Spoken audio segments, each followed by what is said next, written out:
Hello, everybody, and welcome to Classic Rock Revisited, Episode 4. We talked about Bruce Springsteen last week, and we also covered Fleetwood Mac and the Beatles. And now we're going to be talking about Billy Joel's The Stranger. And today I have Ryan Woodhams joining me. So before we jump into the music here, I'd just like to take a second to address the events of the last 2 weeks or so. Us, as well as millions and millions of Americans, witnessed the tragic killing of George Floyd. And we'd just like to express our solidarity with the black community that's struggling right now. My heart is poured out towards the members of that community that were affected by racism of any kind, whether it's violent or just subtle or something that they didn't even notice was harmful in the moment, but had a negative effect on them. And I'd like to urge everybody to take action instead of just discussing it and posting about it. While that is helpful, I'm going to provide some links in the description where you can help with some possible donations, especially towards Minneapolis right now as they're struggling. And we just completely support the peaceful protests right now. I was able to attend one, and it was beautiful, and I was able to learn a lot about the privilege that I have personally, and to show more empathy towards the black community. Would like to just say that in this time we were dealing with the pandemic, and then we had this tragic occurrence over the last few weeks, which is clearly, as we all know, is not the first, second, or even 10th occurrence of this tragic violence that has plagued our brothers and sisters for far too long. And I hope that in a time where the spotlight and the magnification was solely and purely on this situation, hope that that is the wake-up call that was necessary, albeit long overdue, to allow us to demonstrate that this is what it means to be of the United States, that when a rogue force, foreign or domestic, challenges the rights of one of us, it awakens all of us and calls us all to action. There's no real good transition to get back to what we think is normal, but let's just dive into the music.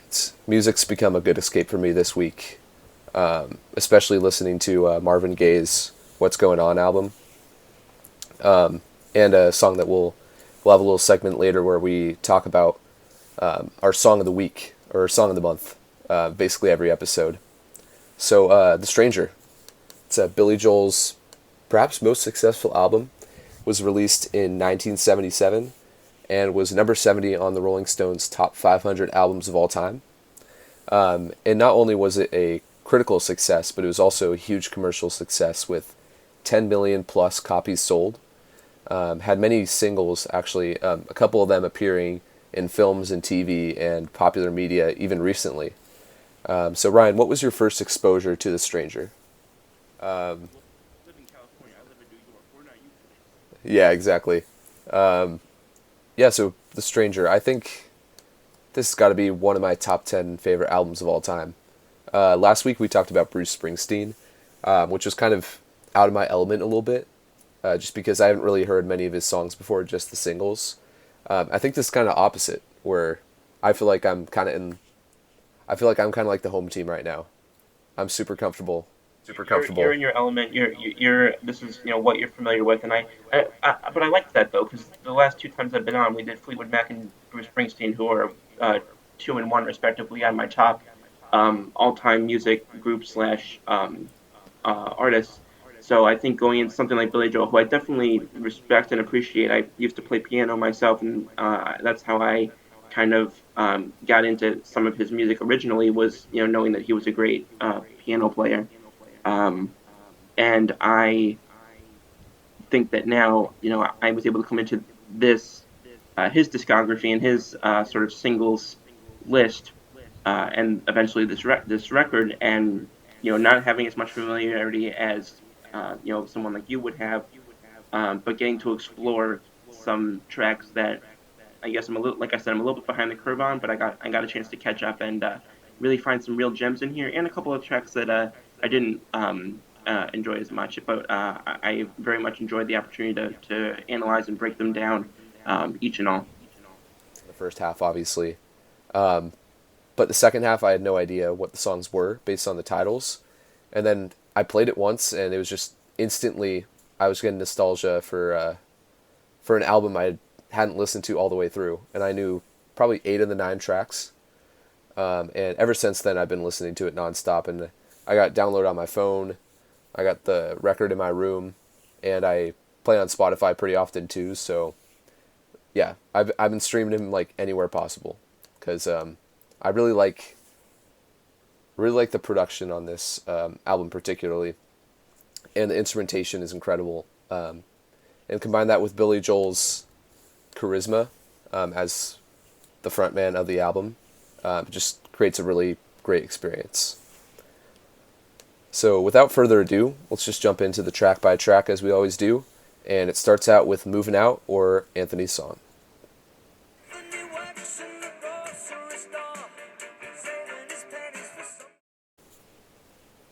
So "Movin' Out," Anthony's song. I'd say this is honestly maybe my favorite track on the entire album. I love the gritty driving guitar that just punches you in the face right when you start the song.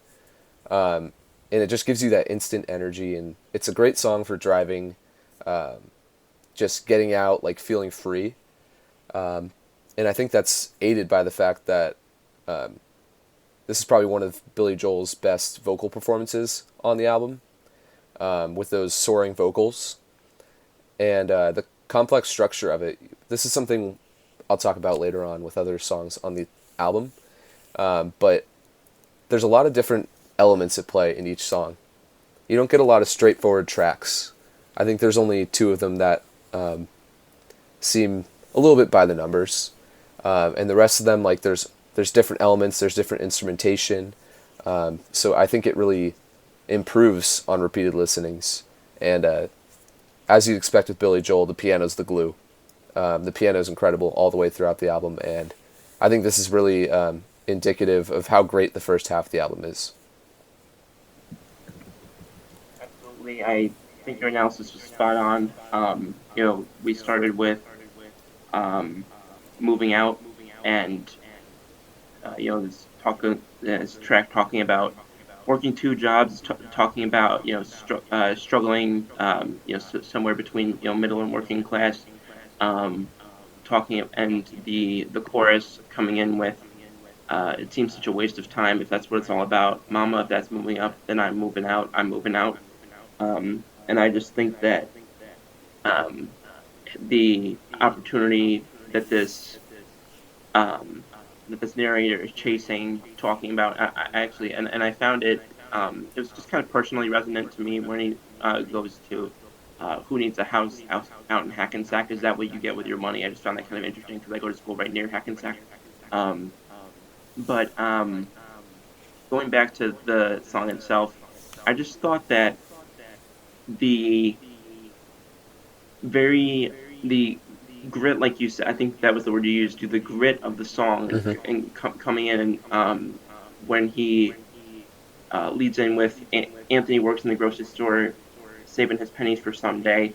There's clearly a lot of effort and strife and economic hardship and grind that is being portrayed in this. It's very blue collar and very um, hands-on, just type of uh, getting your hands dirty. Maybe not literally, but just getting your hands dirty, and working very hard for everything that you have, and eventually, with the sort of choral interludes, um, asking his mom, is is this all for money? Is this all what we're doing here? Is this all, we're doing all this just to get a little bit of money that might not even fulfill us? Um, it was just very, very powerful, and it's kind of adventurous. Just kind of the different lives that you have the chance. It's kind of like you're when you're watching a sitcom, and it kind of pans around, and you can kind of see the people just going about their daily lives, working the 9 to 5, being very hardworking in doing whatever they can to support themselves or their families. Um, just it kind of is an interesting synopsis that I think was a terrific and very brilliant way to lead into this particular record. Yeah, and one more thing I wanted to kind of touch on is I think this is probably the most re-listenable song on the album as well.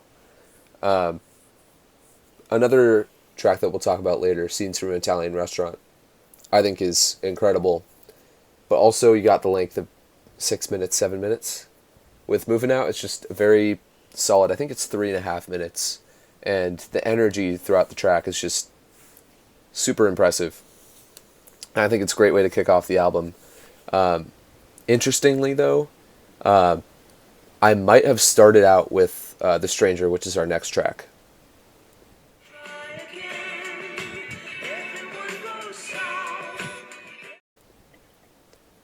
So we might as well talk about it right here. So Ryan, what are your thoughts on the second track of the album?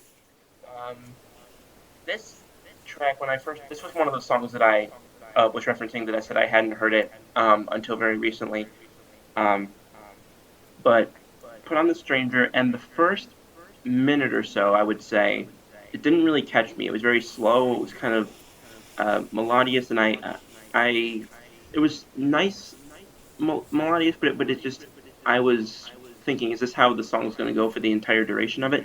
Um, but it kind of just it punched me when the lyrics kicked off about a minute in, and it says, "Well, we all have a face that we hide away forever, and we take them out, and we show ourselves when everyone has gone." That just kind of snapped me back in, and basically the song, which I think many people can relate to, um, kind of has just the underlying message of you don't always know someone like you think you do, and sometimes that person that you don't know as well as you think could even be yourself.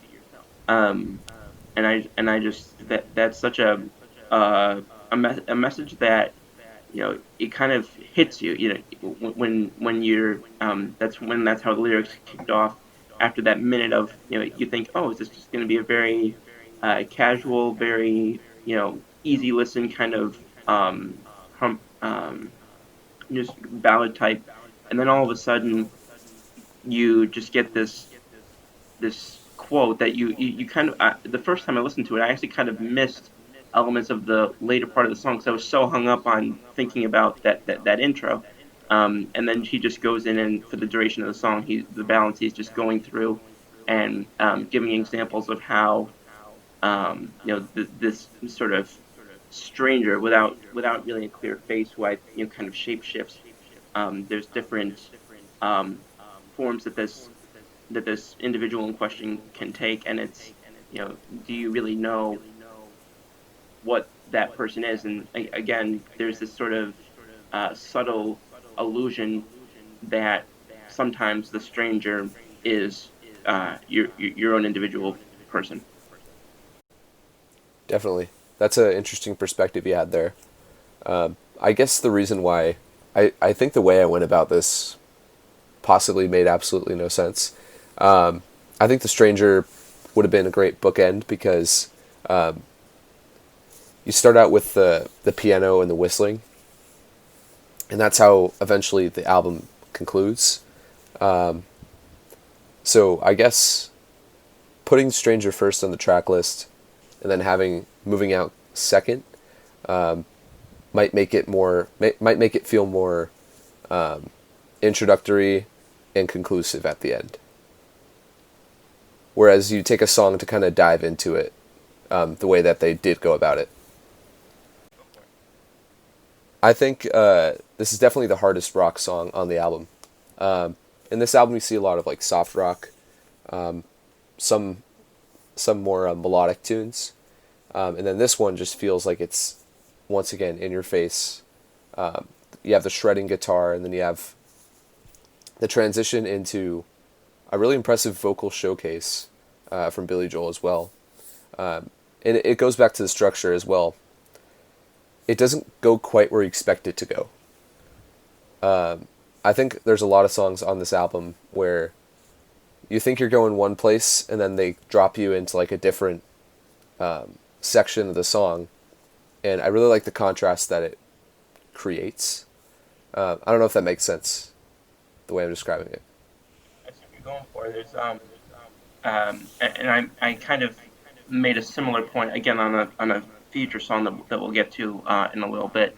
Um, but I think that there's kind of an interesting contrast where you have this song that kind of sneaks up on you and picks up about a minute to a minute and a half in, um, versus what the track that we'll get into afterward that comes up third on the list, because kind of you start off with a lot of energy and then it kind of goes in waves almost. You got a little bit Hmm. of it's very mellow in the beginning of this, then it kind of gets more vivacious and more um, in your face, and then the third track that the one that comes up subsequently to this one is much more back to that traditional soft rock like you were referencing.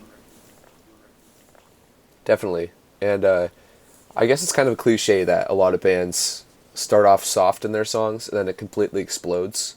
Like we were talking about before we were recording about Stairway to Heaven, about how you get like a really like it's almost soothing and like relaxing listening to the first 3 or so minutes of it, and then once you get to the end, it's completely like face melting hard rock. And also for a band like Mumford and Sons, like they're always made fun of because they start out really quiet and all of a sudden they just completely explode. I like how on this album there's a lot of tracks that they might start soft and end soft, but in the middle you kind of see like a climax for the song. So yeah, I feel like we should do another drinking game this week for me talking about structure, like last week with the track listing. Yeah, there's always one kind of theme of the day with each of us, and Exactly, I yeah. feel like I guess structure is going to be that one for this.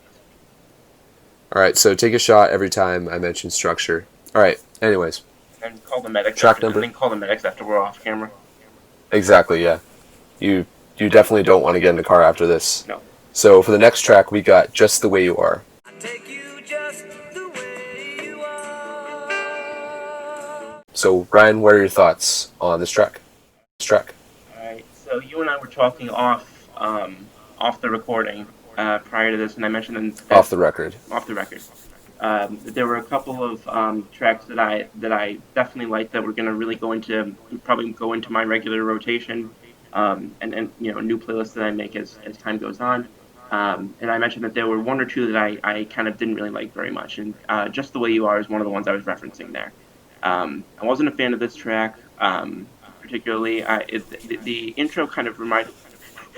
I can see your reaction to this. The intro kind of reminded me of I used to have this sort of synth type instrument, mini watered down version of it, and it kind of reminded me of that going in, and it was a very sweet song, but I didn't find it particularly interesting. Like I feel like all these other tracks on this album have their own individual unique story, like they're almost their own story. Um, and I think that that's what constitutes a really legendary album is one where each track is its own kind of story, an adventure that the artist sort of takes you through and leads you through, and you take something out of it that that resonates with you.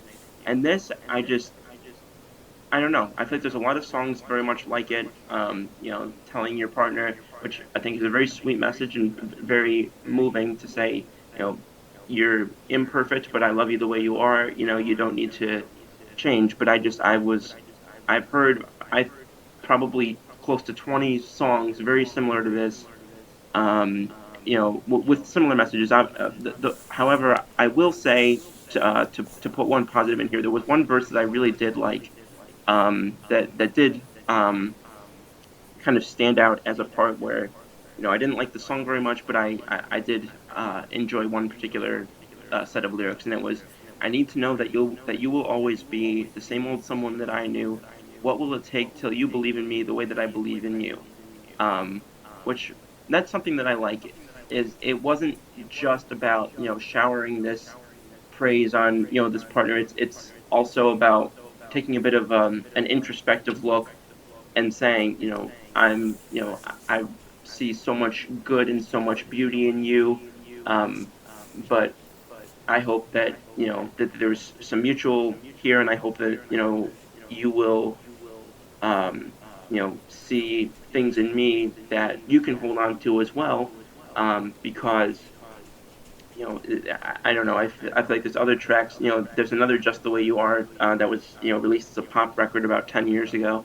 Um, that I thought was very similar. However, this kind of broke away from that. I don't think that you really saw a very honest and very raw couplet like this in there, or in a lot of the songs that I thought this kind of was a little bit too similar to. So I did like how that kind of differentiated a little bit. Not a huge fan of Just the Way You Are, but as I said, it does have a couple of points that I look at and say, oh, he had something that I kind of enjoyed there, even if the entire track wasn't something that I'll seek out.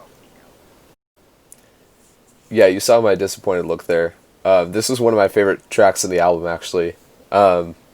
It's interesting because on the Springsteen episode and Fleetwood Mac episode, I think we generally agreed on everything.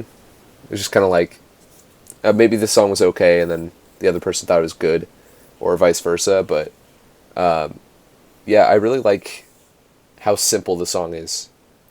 So I guess maybe my expectations were different going in. Um, you have a very simple song structure. Take a shot. And the instrumentation is really subtle. Like, there's not really a lot going on here. It's not super flashy, but I really enjoy the vibe of the song, and the line you mentioned I really enjoyed. And also another one I picked out was, I wouldn't leave you in times of trouble. We never could have come this far. I took the good times, I'll take the bad times. I'll take you just the way you are.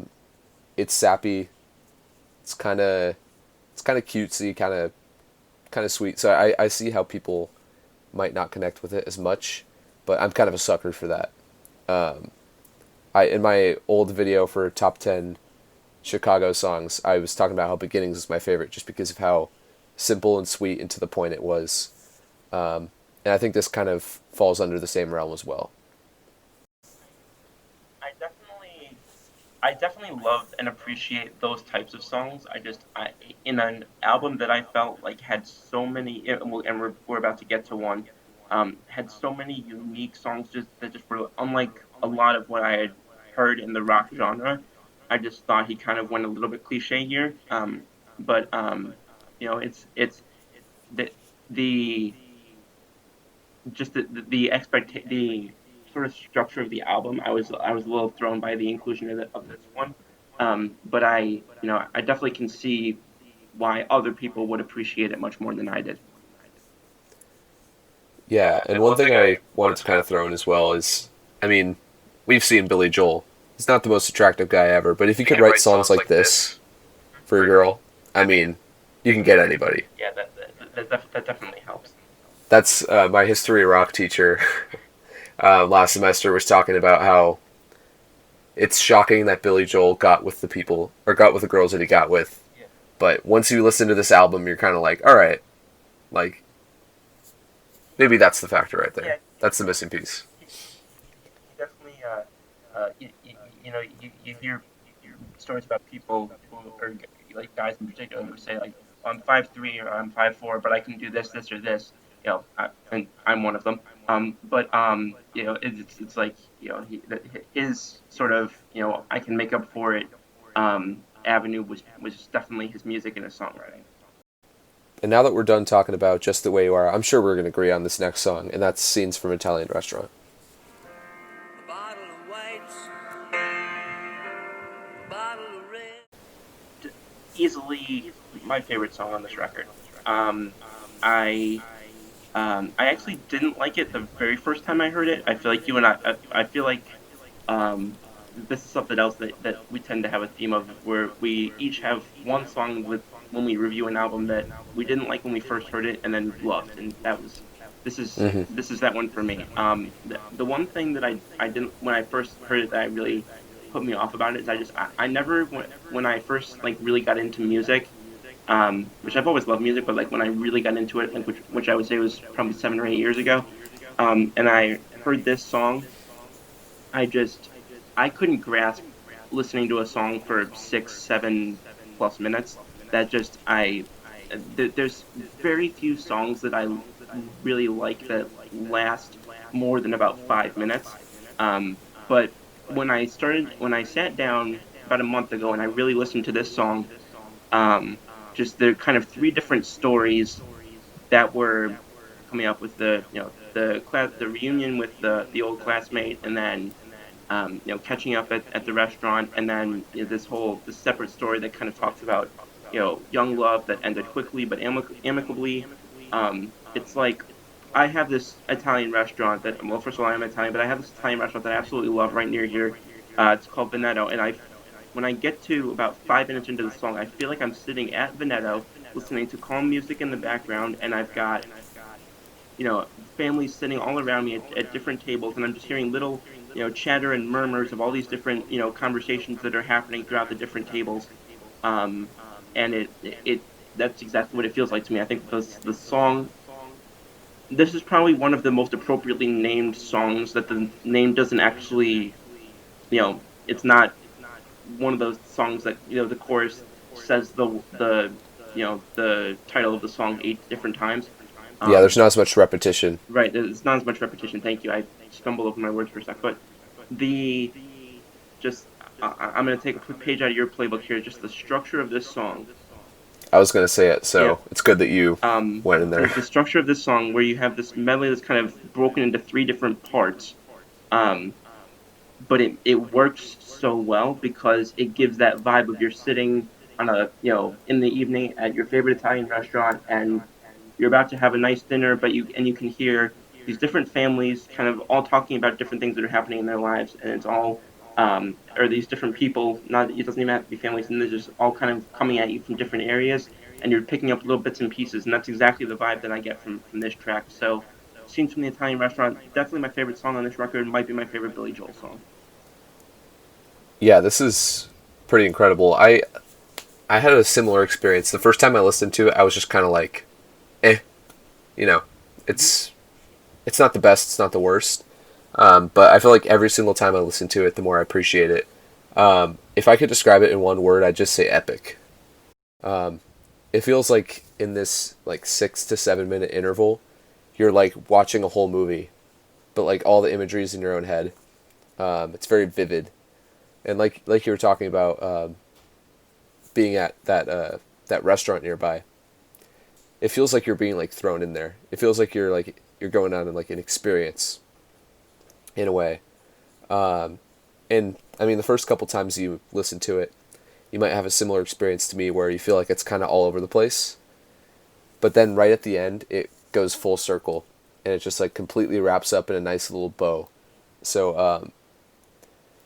we talked about a couple albums before that feel like one cohesive like story that's being told. With this album, I feel like it's like separate little like vignettes that are being like grabbed out of different like life experiences, and I really enjoy that about it. And it's a nice change of pace as well. And I guess I'm gonna make the obligatory connection to Bohemian Rhapsody, where you got so many different. It feels like three different songs, and then it's just all like mushed together. But then, like I said, once you get to the end of it, it feels like it's just one perfect song. A picture on my notes. The next thing I was going to say after you finished was a connection to Bohemian Rhapsody. Yeah, I feel like we're on like the same level for our notes right now. Yeah, We're just like copying each other. because when you watch the film the Bohemian Rhapsody film, one of the there's a whole scene where they talk about the people in charge of producing the Bohemian Rhapsody track don't want to do it because of how long it is. Um, and I just when I was in my head thinking about my reflection on how I felt about the duration when I first saw Scenes of the Italian Restaurant, I had sort of similar It just kind of similarly seemed a little bit off-putting at first, but they made it he made it work absolutely magnificently. And there's so much energy. I guess closer to the middle of the track that it doesn't feel like it's 6 to 7 minutes. It feels like it's just like a regular song, you know. Because it kind of feels like almost multiple. This is what you and I have both said in different forms. It kind of feels like there's multiple songs in one, so it really doesn't because it doesn't feel like just one song for that Hmm. amount of time. It feels like you're kind of listening to three or four smaller songs, um, and you just realize, and that's actually what happened to me when I first heard it. I thought that I had gone onto a different track when I first played the song because um, but I realized it was just a complete metamorphosis from what the earlier parts had been referencing. I thought it was interesting, and then the I think I probably have heard it now 7 or 8 times, and only at that point could I really see, wow, this is what they meant by scenes of the Italian restaurant. That's really the vibe that you get when you start going through and listening to it all as one package. Yeah, and then I just have a very well said there. I only have two more points to kind of throw out here. One of them is I think it's not necessarily my favorite on the album.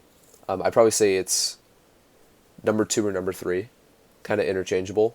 But I do think it's probably the most impressive or the most bold on the album. So I definitely appreciate it just as much as I enjoy it. And then the last thing I was going to say here is it's Billy Joel's favorite Billy Joel song. I watched I think it was a Kimmel interview, and he gave his top five, and this was number one. Number one. I saw him do that with a couple of different artists, not Billy Joel, but I saw he's done that with a couple of. So it's interesting that he chose this one, but I definitely can see why. Definitely. So that wraps up side one of the album, and now we're just going to dive right into side two, starting with Vienna. Vienna waits for you. So now we go into what's probably my second favorite song on this album. I heard this song for the first time about 8 hours ago. This was the last song that I had to hear on. I don't understand. I don't know why this ended up being the last one, but I somehow this ended up being the last track for me to hear on the album. Um, and just the happy medium that it strikes between ambition and perseverance versus enjoying life and slowing down to savor, what it offers in every moment.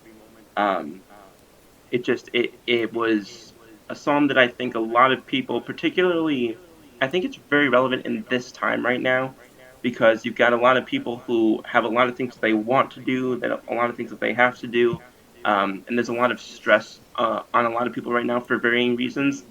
Um, but I think it also is kind of this also can be used as a time to kind of check in with yourself and understand, where you're at, what you want to accomplish, but also to appreciate the small things that kind of get overlooked in the stress of our quote unquote normal daily life. And I just the way that the music keeps congruent with the lyrical balance, and what I mean by that is the music being very percussive and intentional, but at the same time being very spaced out, watered down, and having melodic undertones to it. I think that it the music matches the lyrics very much to a T, and I just thought that it was a brilliant one, and one that I hadn't even heard of this song. There were some songs on here that I hadn't heard, but I had heard of. I hadn't even heard of Vienna before, but I absolutely loved it, and it's definitely one that I think could it's one that I think you don't hear as much about like Only the Good Die Young or a couple of the others on here, and it kind of makes me wonder why because I found it quite beautiful. Yeah, I'm glad you liked it so much, considering it was right at the buzzer for you. Listening to it kind of like within the last 8 hours, like you said. To me, this wasn't a standout track, but it was one that definitely needed to be in the album. And I like the contrast between Scenes from an Italian Restaurant and Vienna, because Scenes from an Italian Restaurant seems so, man, what's what's the way I'm trying to describe this right now? It's very solid. It's very firm. Like there's not a lot of room for mistakes or anything. But with Vienna, it feels a lot looser and a lot more comfortable and relaxed. It's Scenes from an Italian Restaurant just feels a lot tighter. So I feel like it has a nice contrast going from that track into Vienna because, like you said, there's a lot of space between the instruments.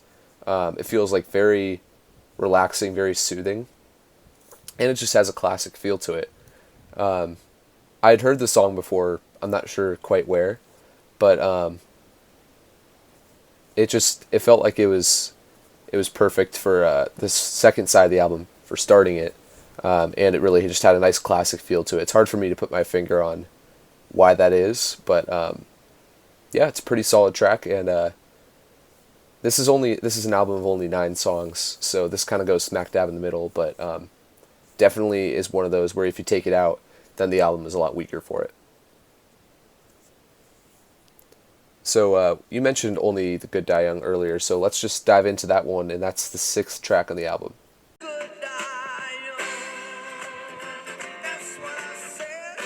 Was an instant one that I enjoyed.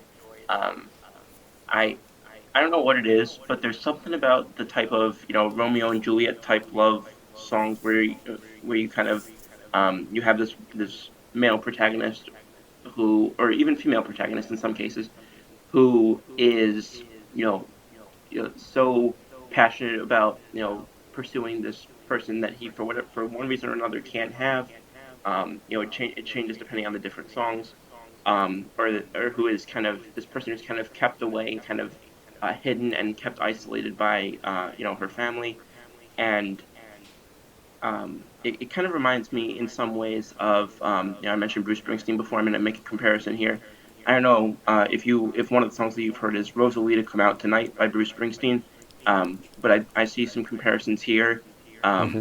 And I love both songs for very similar reasons. Um, it's also just an iconic like when you think of Billy Joel, if you ask anybody, casual fan, passionate fan, to think of a song that defines or is synonymous with Billy Joel, I think you probably don't get two or three guesses before someone's usually mentioning "Only the Good Die Young." Um, and I think a line that I get different emotions every time I hear this line. Sometimes I'm fired up. Sometimes I laugh. Um, but I always love hearing, "I'd rather laugh with the sinners than cry with the saints. The sinners are much more fun." There's such a strength, but also just a humorous, just kind of light um, aspect to it, and It doesn't take itself too seriously. it doesn't, and I think that's something really special, because when you're talking about a song that's this guy is clearly very passionate and headstrong about pursuing, um, this woman who's obviously the object of his interest. It's just not something that there's kind of a breakaway from that sort of tension and that passion, to kind of say, well, if this means I'm gonna be, if this means I'm gonna go to hell, or this means I'm gonna, I'm not gonna be looked at the same way, then so be it. I'd rather do something that I enjoy, because you only live once.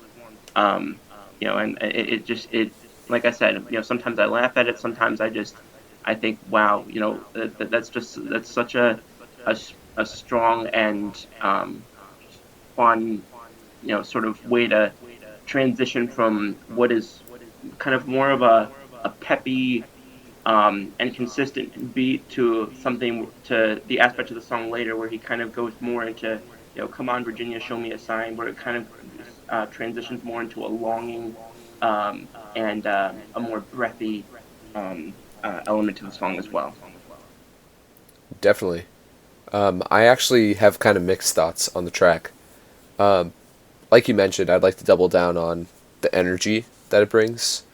Um, just completely frenetic energy. It really excites side 2 of the album for me. And like you said, it's one of the classics. If you asked anybody who listens to Billy Joel to name a couple of the songs, you'd probably hear that, like you said, third or fourth, somewhere in that ballpark. But I hate to say it, but this song has gotten a little old for me as time's gone on. I think tracks like Scenes from an Italian Restaurant, I'm just going to mention that song nonstop for the rest of the episode. We'll start like 3 different drinking games at the same time. And The Stranger and Anthony's song as well. I feel like every single time I listen to it, it gets better. I connect with it more.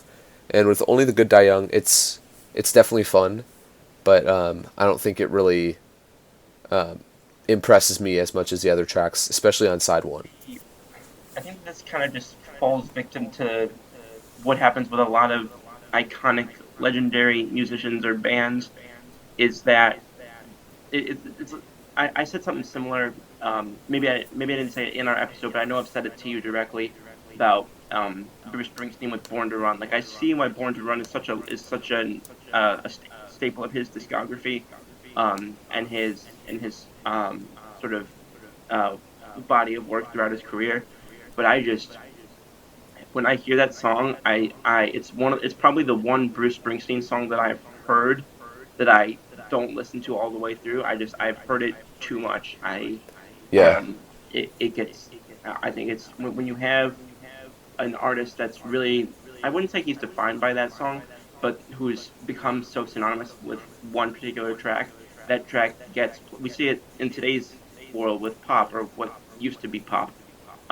It gets so overplayed, and it gets to the point where the reason why it got so popular just gets killed, and it just gets the sales just get the wind just comes right out of the sails with it. I definitely agree. It's totally a victim of the overplay. One of the songs that came to mind for me first was, as much as I love Journey and I love the Escape album, if I hear Don't Stop Believing on the radio one more time, I might lose it. Also, Tiny Dancer, when I got my new car, I played 101.1 because I didn't have an aux cord and I didn't have any CDs yet, except for I think Rumors, which I played probably 100 times in my car. I would listen to 101.1, and I think I heard Tiny Dancer like 3 times each drive if I was going long distance. Like, Tiny Dancer is a great song. Don't Stop Believing is phenomenal. But I think the more I listen to it, the more I've developed a little bit of a disdain for it. I definitely, for at least Don't Stop Believing, I definitely can see that. Don't Stop Believing for a period of time was my number one favorite song. And I listened to it so much for, I would say, about a year that if I hear it if I hear it now, I can't listen to it again for like a month because I'll be like, oh, I Yeah. just heard this. Because it's just, you hear almost any song that much in a short period because you love it, and then so when you love it, you want to play it, you want to play it, you want to play it, and then it gets to a point where you're just in a different mindset sometime later, and you see it, and it's like you have almost like a PTSD from it. It's just like, oh my god, like no, Yeah. I don't want to deal with this. Yeah, Journey. So definitely for that one. And Tiny Dancer didn't hit me as much, but there's definitely a lot of really iconic songs that I have the utmost respect for and appreciation for, but it's it's kind of like you know like broccoli, like or just think of any food that you know is good for you, and you like it sometimes, but if you eat it That's a really solid comparison. if you eat it every night for dinner, you're gonna be like, all right, please just give me anything else. So I think I respect Only the Good Die Young a lot more than I enjoy it at this point. But yeah, I mean, no slander here. It's not a bad track or anything, but definitely is subject to fatigue for me. So now that we've talked about track number 6 on the album, let's just jump into She's Always a Woman, which is the second big ballad on the album. Always a woman to me. Or 1 to 2 songs that I didn't like as much. This is the other one that I don't I like it more than I liked Just the Way You Are, but it would be my least favorite among the other songs. And it doesn't mean I don't dislike it per se, but it's definitely my least favorite of the remaining songs. It's it's a love song where um, the partner is deeply flawed, but he's so in love that he's willing to overlook that because he sees beauty in her that others don't see or don't always see. I do actually find this song, even though I'm not a huge fan of it, I do actually find it the most resonant on an album. I feel like a lot of people who, when they listen to this song, can I feel like a lot of people, maybe not, well, whatever the case may be, can relate to having been in a situation at a time where they either, whether it was a relationship or a friend or whoever, um, they were very close with somebody who a lot of people had a disdain for or didn't really have a great opinion of for for myriad reasons, but this person sticks by them because they can see things um, at different levels that maybe are lost on the other people who are just seeing some of the negative things much more clearly. Um, and the part that I found was interesting was she is frequently sorry she is frequently kind and she's suddenly cruel. She can do as she pleases. She's nobody's fool.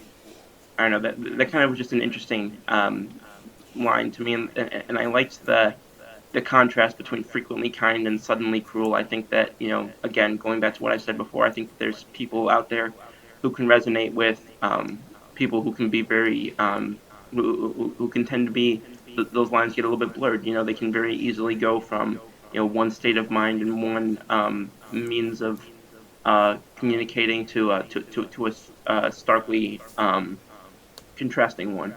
I did also find, I think you and I both do this. I ran up this song on Genius, and I was interested to find out that it was written about his first wife, and it was at a point where he didn't really feel passion singing it or singing about her specifically, to the point where he joked that he would often during this song during a performance he would start to think about where he was going to go for dinner after the show.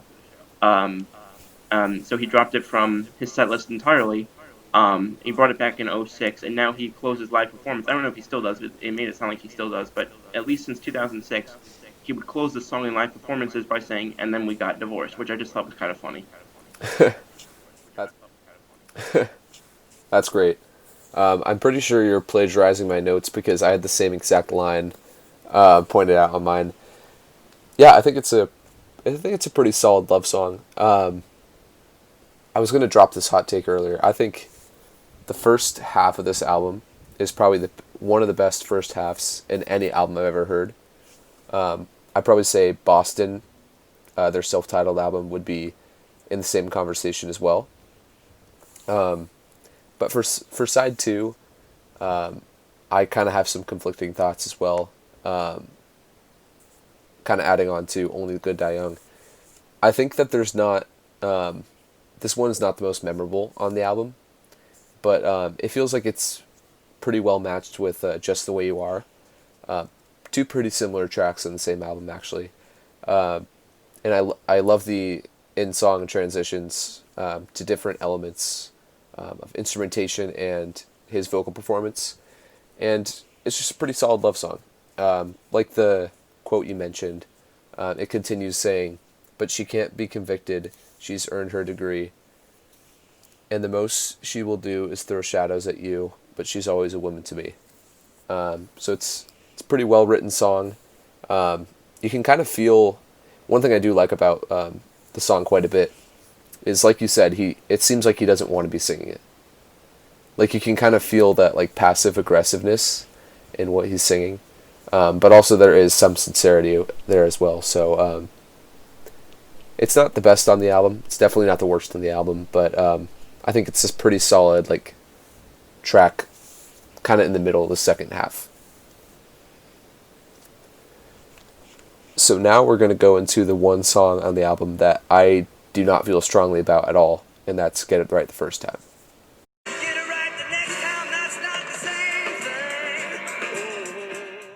Either way, or you don't enjoy it very much. I don't enjoy it very much. I think it's the only track on the album that I wouldn't acclaim that much. Interesting, because I actually very much enjoyed this one. It was unexpectedly peppy after I thought several consecutive slow starting songs. Um, how I got through that alliteration without screwing it up, I'll never know. Um, but there's also a very clear urgency in lyrics and music in the lyrics and the music. Um, I liked leading in with I don't believe in first impressions. For just this once, I hope that looks don't deceive. I ain't got time for true confessions. Got to make the move right now. Got to meet that girl somehow. So basically, he wants to impress a girl, but thinks he only has one shot. And this kind of reminded me of, yes, I'm not too proud to admit that this has happened to me. Reminds me of when you're spending so much time like getting groomed and prepped for your first date with somebody that's at a certain time.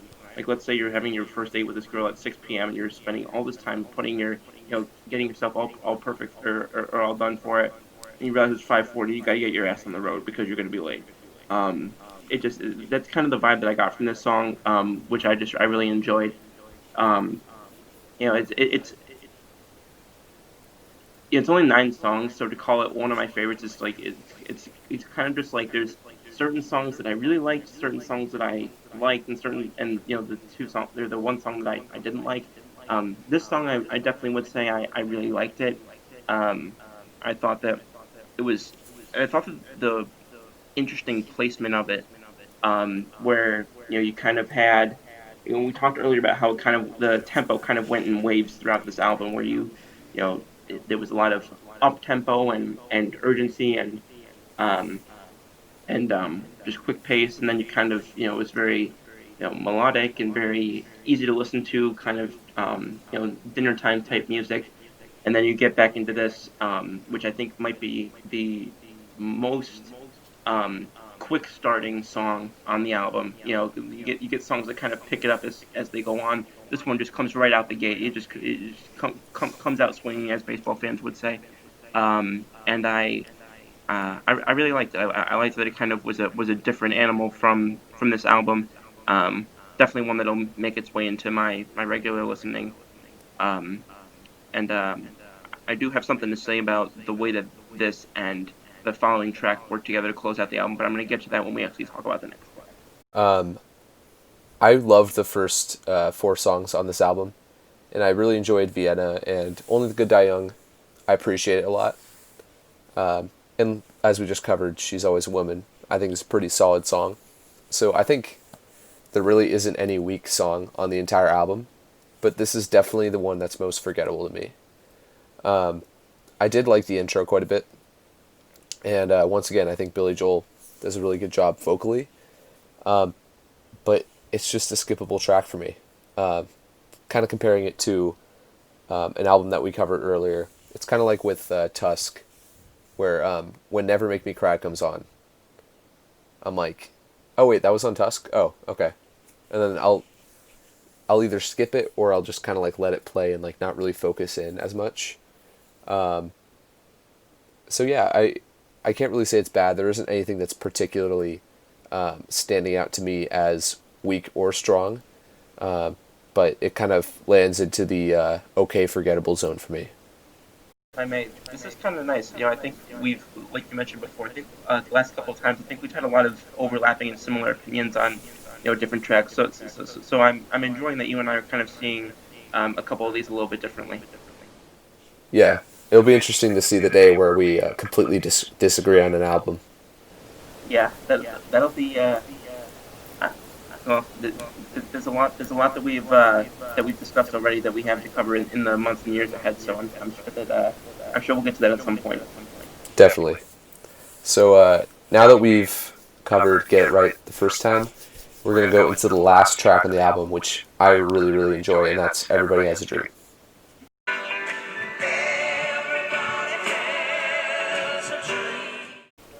Final track. I too very much enjoyed this one. It's kind of like that second tier for me. I liked it. I didn't love it, but I definitely liked it.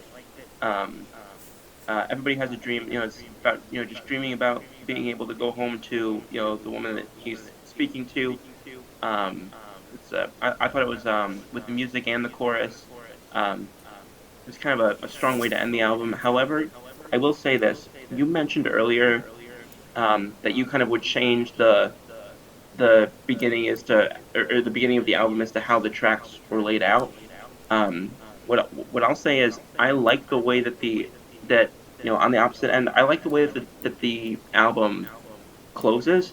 However, um, I think with the romantic subject matter of this song, it needs to be paired with "Get It Right the First Time" right before it for it to be as strong of an end to match up against "Moving Out." Um, because I think this "Moving Out" was kind of we go back to that. It was about American dream, working very hard, all this stuff. So it's like that's kind of like the what happens during the 9 to 5 on a daily basis. And this is kind of the end of the day. That's all happened. He's coming off of that, and now he just wants to go home to this person that this woman that he clearly feels very strongly about. However, just something about the preceding track. I think that was. I don't think that any other song could have matched with "Everybody Has a Dream" to close out the album, juxtaposed with the way that it opened. I know you said that you kind of would make a couple of changes in the very beginning of, but I do think that, pun entirely intended, he did get it right the first time. I knew something like that was going to happen, the way you were leading into it. Yeah, that's a very fair point. I actually probably have to agree with you there. Now that you've explained it, I'll just throw it out there. I love this song. I think this is probably. I'll probably give it the 3 spot or the 4 spot on in regards to the album, because I mean 1 and 2 were just phenomenal, and you start out with a song and there's a very slow, like, relaxed tone that it begins in, and it doesn't even really sound like Billy Joel singing. His vocal register is very different than it is in a lot of the other tracks in the album. And then I actually pinpointed the point in the song where it goes from like pretty good to great, and that's about 2:40, where the song just completely explodes, and you hear like kind of like a gospel choir in the background, and that gospel influence I think was one of the biggest strengths of it, because it really just feels inspiring and uplifting, which I think is a perfect way to wrap everything up. And everybody can relate. Everybody can relate to the song on some level. Having a dream, having something that they're aspiring towards, and then you get past that, and you get the whistle outro, which which is juxtaposed by the piano, and that it feels iconic. Hearing it, and it's a great way to kind of wrap everything up. And I love it when albums can have a little bit of connective tissue between the beginning of the album and the end of the album. Sort of like Sergeant Pepper's. How you start out with Sergeant Pepper's and you end with Sergeant Pepper's. It feels like a very cohesive experience overall. So overall in this album, now that we've discussed all the track by track songs, what are your general thoughts on the album? General thoughts. I definitely can see why this was, one that was really a staple to his career. I was surprised, honestly, because I knew several well-known um, Billy Joel songs. I knew Uptown Girl. I knew Angry Young Man. I knew Piano Man. Piano Man also. I knew Only the Good Die Young. So I was surprised because I just, without having seen the track listing, I initially had thought that going into this, well, if it was, the one that kind of, that people say kind of defined his career or kind of was the highest point of, the highest peak of his career, I assumed that more of those would have been on here. So I was kind of interested to find that he had a lot he still had a lot that I hadn't heard yet. But I think that this album in particular, I thought that there was a lot. It was like I said, this was my third time doing a podcast like this, and this was the first one where I really wasn't. I was familiar with the album, but not in as much depth as the previous ones we've done. So getting to hear songs that I really enjoyed, like "Moving Out," Scenes from the Italian Restaurant, which obviously I'd heard before. Vienna, I absolutely loved. And then songs that I kind of resonated with more, like she's always a woman, or resonated with me more rather. And then you have ones like Only the Good, or I'm sorry, you have ones like Only the Good Die Young, which is a classic, and then you have um, ones like Just the Way You Are, which I was like I've said, is not one that I'll seek out, but it allowed me to kind of understand more and be more critical of the album itself, because um and kind of take a step back and say, hmm, what do I really think when I actually listen to the song over and over again, rather than just, do I like listening to it, do I not like listening to it, and if I don't, what's some of the what goes into it that kind of makes me think this isn't, I don't enjoy this much as maybe some other people would. Yeah, I'm glad you enjoyed some of the particular tracks on here, considering that you hadn't listened to it that frequently before. I have a lot of admiration for this album. I think it's definitely Billy Joel's most iconic album, and I think it's also just really solid, like top to bottom. And the first half of the album, like I mentioned earlier, just blows me away every time. I remember the first time I listened to the first four tracks, it was like an incredible experience. And it's pretty easy to see why publications like Rolling Stones consider it one of the best albums of all time. And it feels very solid, and it's this, like I said, with the structure. This is the last time I mention it, I promise. Like, put down the bottle, guys. The structure of it is so impressive, not just as a whole album, but in the particular songs.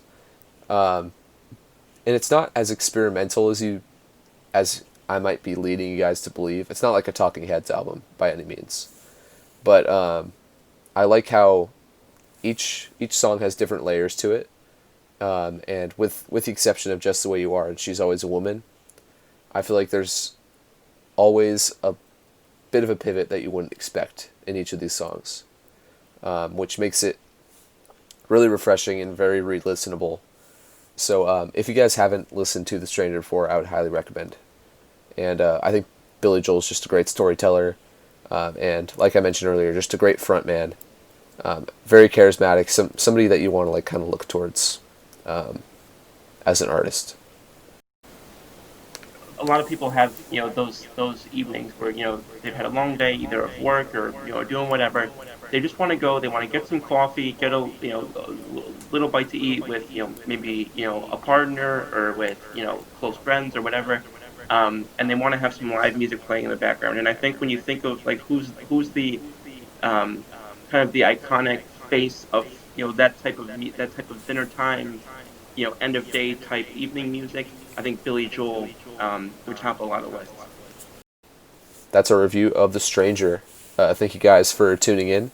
And we actually have a little bit of a segment that I'm introducing this week, and that's our song recommendation of the week. So, even though we don't post this weekly, the month. Anyway, of the episode. So from now on, every episode we'll just have one song suggestion to kind of throw out there. Could be from literally any band, and could be for any reason. Could be because it's relevant to what's happening right now, or because you heard it on the radio and you loved it when you were a kid. So, Ryan, what's your song recommendation of the episode? I'm gonna guess that probably not a lot of people listening to this have heard it. It is a country song, and it was interesting because this song, the is at least insofar as what do you call it, as cultural relevance and relevance in the genre of country music. It actually was it has historical relevance in that this track made its artist, Jeannie C. Riley, the first woman to top both the Billboard Hot 100 and the U.S. Hot Country Singles charts with the same song. So it was the first one to ever top both charts, and it would be almost 15 years later before Dolly Parton with 9 to 5 would do the same thing. So this song came Great out. song. This song came out in 1968. It's called Harper Valley PTA.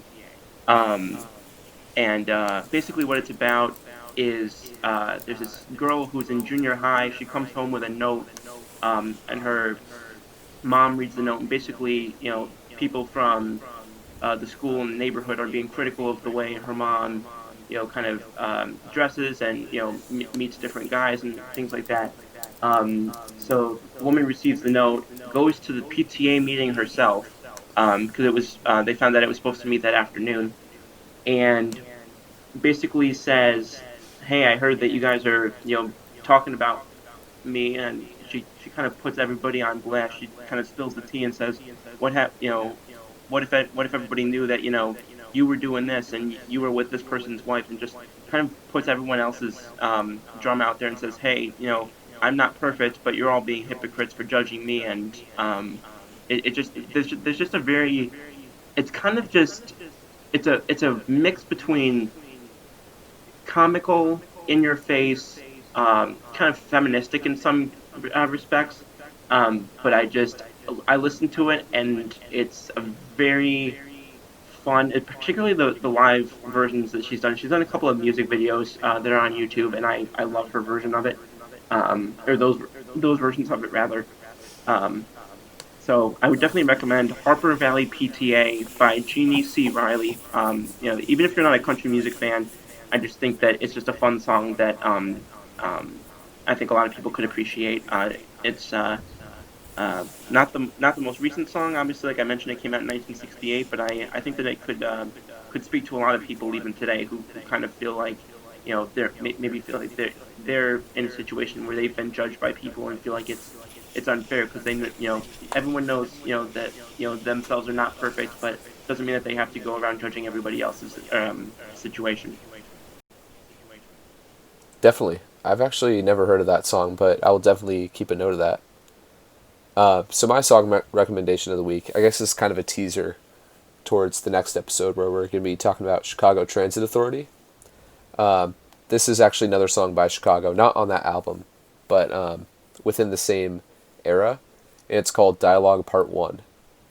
So with this song, it's a political conversation between two people, and in this case, the two people are Terry Kath, who is the lead guitarist of Chicago, and Peter Cetera, who kind of took the reins after Terry Kath passed away. And I just think this song is particularly relevant right now. I guess one of the most important parts of the song, the most important aspect, is listening to other people and having an intelligent conversation. So the way the song's structured, it's just two people directly speaking to each other. And instrumentation's great, production's great, but I think it's really the content that we can really latch onto right now. And especially in times like this, I think it's important to be able to have conversations without having your mind closed. Because in the song Dialogue, by the end, they're able to come to a resolution and they're able to hear each other out. And I think that's super important right now because a lot of people tend to anticipate what they're going to say next instead of listening and like actively hearing what the other person's saying. So that's my choice for song recommendation of the episode. We'll just do a little song swap. All right, so that wraps up our episode here. Thank you guys for tuning in. And like I said, next episode we're going to have Chicago Transit Authority be the focus. And we got a couple interesting artists coming up. And throughout the last couple weeks, I've been trying to find more diverse music from my more diverse musicians. So obviously we will be covering a lot of iconic albums, but hopefully in different avenues and in different ways. So thank you, Ryan, for joining us, and we will see you next time.